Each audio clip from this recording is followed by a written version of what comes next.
यार क्या शूट करें, कोई कहानी नहीं मिल रही। कहानी सुनो। फिर आ गया दिमाग खराब करने। फिर कभी सुनेंगे यार। बस यार बहुत हो गया। जिसको भी मैं अपनी कहानी सुनाता हूँ कोई भी साला मेरी कहानी सुनने को तैयार ही नहीं है। फिर कभी फिर कभी फिर कभी। साला जब से मैं पैदा हुआ कोई मुझे ढंग से कोई काम ही नहीं करने देता और ना ही मेरी कोई कहानी सुनता है। अरे इतना भड़क क्यों रहा है? कहा है ना फिर कभी सुन लेंगे। जब मैं पैदा हुआ था तो मैंने अपने बाप को कहा कि मुझे अंग्रेजी स्कूल में पढ़ना है, तो उसने मुझे पंजाबी स्कूल में डाल दिया और मेरे छोटे भाई को अंग्रेजी स्कूल में डाल दिया। मैंने उसे कहा कि मुझे कब अंग्रेजी स्कूल में डालोगे? कहता है साला फिर कभी फिर कभी फिर कभी।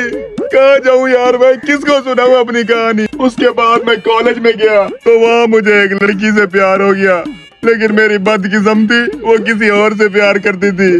मैंने उसे शादी के लिए प्रपोज किया, लेकिन वो मुझे कहती है फिर कभी फिर कभी। उसके बाद हुआ यूं कि अचानक से मेरे बाप का इंतकाल हो गया। मेरा बाप मरते मरते वसीयतनामे में अपनी सारी जायदाद मेरे बड़े भाई के नाम करके चला गया।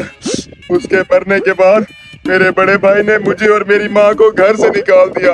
मैं उसको कहता रहा कि मैं इस बीमार माँ को लेके कहाँ जाऊंगा, इसके रहने के लिए कम से कम हमें एक कमरा तो दे दो। वो कहता है फिर कभी फिर कभी फिर कभी।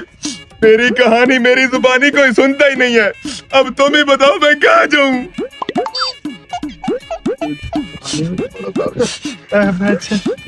फिर मेरी माँ की तबीयत अचानक से बहुत खराब हो गई।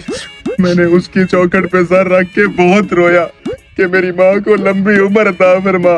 मैंने अपनी माँ के आगे हाथ जोड़े कि कुछ दिन और रुक जा, तेरे बगैर मैं कहाँ जाऊंगा।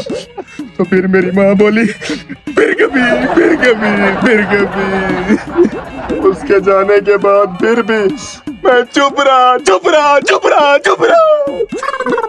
दिल छोटा मत कर राजू, दिल छोटा मत। हम है ना तेरे भाई, हम सुनेंगे तेरी कहानी। बता तेरी क्या कहानी है? तो फिर सुनो मेरी कहानी मेरी जुबानी। सुनो, तेरे भाई बैठे हैं तेरी कहानी फिर कभी। हम तो समझ रहे थे इसकी कोई इमोशनल कहानी हो गई। अच्छा यार, इसकी कहानी सुन के ना मुझे बहुत ज्यादा प्यास लग गई है। जा पानी भर के ले आ। फिर कभी फिर कभी।